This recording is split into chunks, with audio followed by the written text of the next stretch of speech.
सांगणार आज छत्रपती संभाजीनगरमध्ये क्रांती चौकपासून विभागायत कार्यालयावर मोर्चा धडकणार आहे। तुमच्या वडिलाला न्याय भेटण्यासाठी हे सर्व मोर्चे महाराष्ट्रभरामध्ये चालू आहे, काय सांगणार? आज आम्ही न्यायाच्या भूमिकेत छत्रपती संभाजीनगरमध्ये आलो आणि हा मोर्चा क्रांतीनगरमधून आयुक्त विभाग जाणार आहे।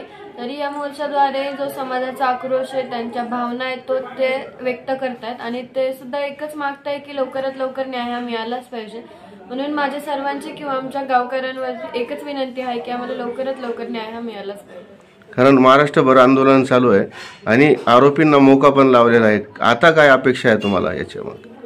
अपेक्षा म्हणजे आमची हीच आहे की जो एक आरोपी आहे त्याला लवकरात लवकर अटक करावं आणि जे CDR नुसार जे कोणी निघणार आहेत किंवा जे त्यांना मदत करणारे असतील त्यांना पण यामध्ये सह आरोपी करून लवकरात लवकर कठोरात कठोर शिक्षा द्यावी। छत्रपतीच्या संभाजीनगरच्या नागरिकांना काय आवाहन करणार याच्या माध्यमातून? त्यांना सुद्धा हेच सांगते की जसे आज तुम्ही आमच्या सोबत आहात तसे कायम तुम्ही आमच्या सोबत राहा आणि ह्या न्यायाचा लढा आहे, यामध्ये तुम्ही न्याय मिळूच तर नाही तर आमच्या पुढील वाटचालीसाठी सुद्धा तुम्ही आमच्या सोबत राहा। आम्हाला तुमची खूप मदत। आपलं नाव? वैभव संतोष देशमुख।